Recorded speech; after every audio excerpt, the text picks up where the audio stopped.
महाभारत में भगवान श्री कृष्ण और अर्जुन के संवाद के बारे में सब जानते हैं, लेकिन एक और संवाद हुआ था। क्या आप उसे जानते हैं? यह संवाद भगवान श्री कृष्ण और महान धनुर्धर के बीच हुआ था।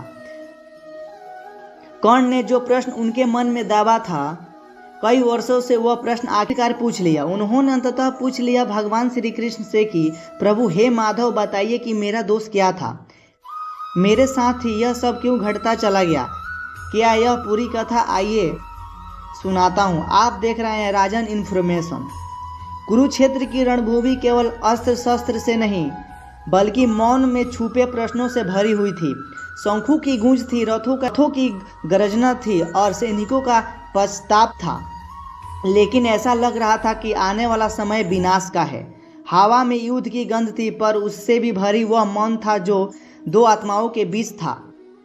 यहीं से वह कथा जन्म लेती है जहां युद्ध से पहले शब्द टकराते थे और जहां युद्ध जो पहली बार अपने भाग्य से प्रश्न करता था। दो सेनाएं आमने सामने और कर्ण फाइनली वह संवाद करते हैं जो उनके मन में चल रहा था। कर्ण और भगवान श्री कृष्ण के बीच का यह संवाद जो है निर्णायक था। युद्ध से ठीक पहले कर्ण के हृदय में जो वर्षों से जो बात दबी थी वह उमड़ पड़ती है और वह माधव से पूछते हैं, भगवान श्री कृष्ण से पूछते हैं कि हे प्रभु, मेरा दोष क्या था। यह प्रश्न केवल शब्द नहीं थे बल्कि वह पीड़ा थी जो कर्ण के साथ चली आई थी। लेकिन उन्होंने कभी परिस्थितियों से विद्रोह नहीं किया, किंतु वो जानते थे कि उनकी प्रत्येक कष्ट की जड़ जो है उनका जन्म और उनकी पहचान है। फिर भी मन में यह शंका थी कि क्या यह सब वास्तव में उनका अपराध था। युद्ध भूमि से दूर एक शांत स्थान पर खड़े श्री कृष्ण के सामने कर्ण ने अपना हृदय को खोलकर प्रश्न रखा कि प्रभु, बताइए मेरा दोष क्या था। कर्ण कहते हैं कि हे श्री कृष्ण, मुझे बताइए, मेरी माँ ने मुझे जन्म लेते ही त्याग दिया, इसमें मेरी क्या दोष थी। मेरे गुरु द्रोणाचार्य जी मुझे इसलिए शिक्षा नहीं देते थे क्योंकि मैं क्षत्रिय पुत्र नहीं था। मेरे दूसरे गुरु परशुराम जी ने मुझे विद्या तो दे दी, पर जब उन्हें ज्ञात हुआ कि मैं क्षत्रिय नहीं हूँ तो मुझे श्राप दे दिया।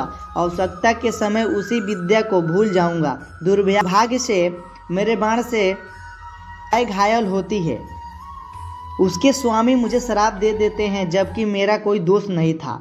द्रौपदी स्वयंवर में मेरा अपमान होता है और अंत में माता कुंती भी मेरे जन्म का रहस्य तब बताती है जब उन्हें अपने अन्य पुत्रों की रक्षा करनी होती है। तो कुछ मुझे मिला वह केवल दुर्योधन के कारण मिला। यदि मैं उसकी ओर युद्ध नहीं कर रहा हूँ तो मेरा अपराध कहाँ है। कर्ण की आंखों में आक्रोश था, गहरी पीड़ा थी, आवाज कांप रही थी। भगवान ने उसे शांत भाव से सुना, बिना टोके, बिना निर्णय सुनाए।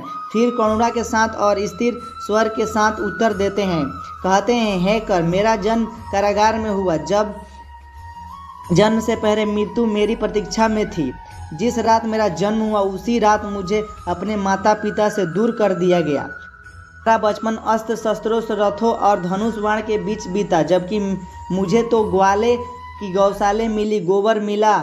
चलना सीखने से पहले अनेक प्राणघातक संकटों का सामना करना पड़ा। जिस उम्र में तुम्हारा गुरु तुम्हारे शौर्य की प्रशंसा कर रहे थे, उस कर्ण कोई बिना चेतावनियों के आगे नहीं बढ़ता। जो तुम्हारे पास था वही तुम्हारा था और जो नहीं था वो तुम्हारा नहीं था। अब तुम्हें निर्णय करना है कि तुम धर्म के मार्ग पर चलोगे या उस मार्ग पर चलोगे जो तुम्हारा भीतर का द्वार बंद कर देगा। कर्ण ने सिर झुका लिया, एक गहरी सांस ली। उसकी आंखों में नई समझ और नई आस्था थी। कृष्ण कथाएं के इस एपिसोड में इतना ही। जय श्री कृष्ण।